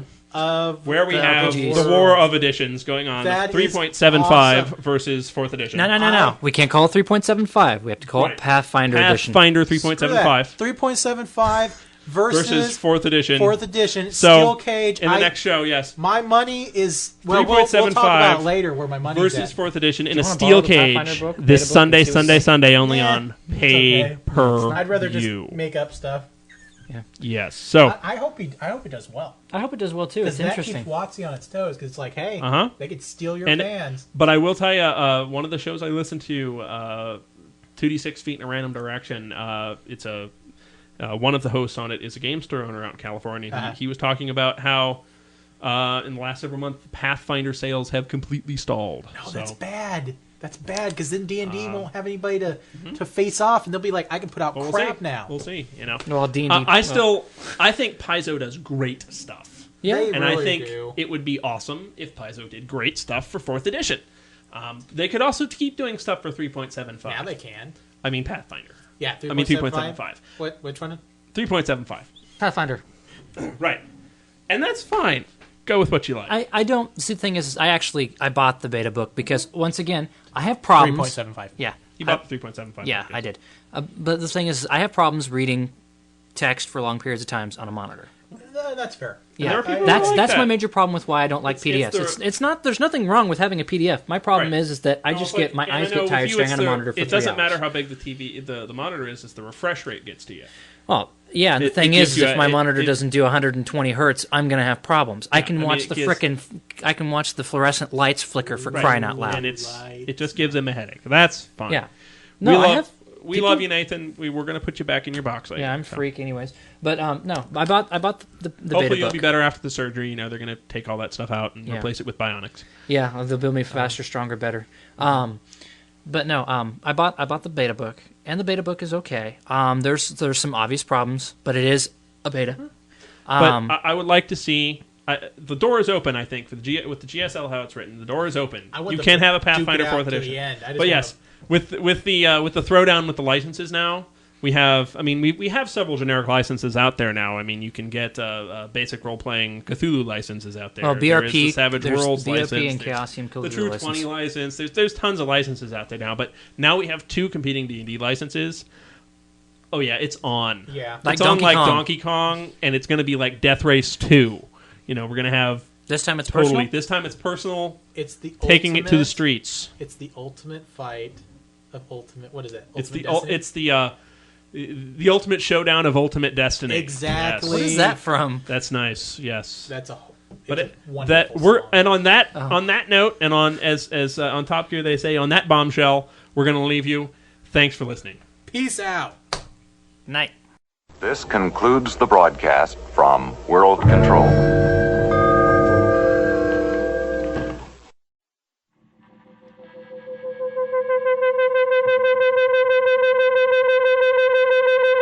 You've been listening to the Gamers Haven podcast. You can find us on the web at www.canadiancrusaders.com. The Gamers Haven podcast is a member of the Vorpal Network at www.vorpalnetwork.com. Gamers Haven and Thousand Monkeys Productions are copyright 2008 and is licensed under a Creative Commons Attribution Non-Commercial Share-alike 3.0 United States license. Some rights reserved. Stop by our website to check out our actual play feed, fill out our feedback guest book, or hit us on the forums. Music on the show is used with permission by Joe Hero Band, www.joehero.com, and this has been a Thousand Monkeys production.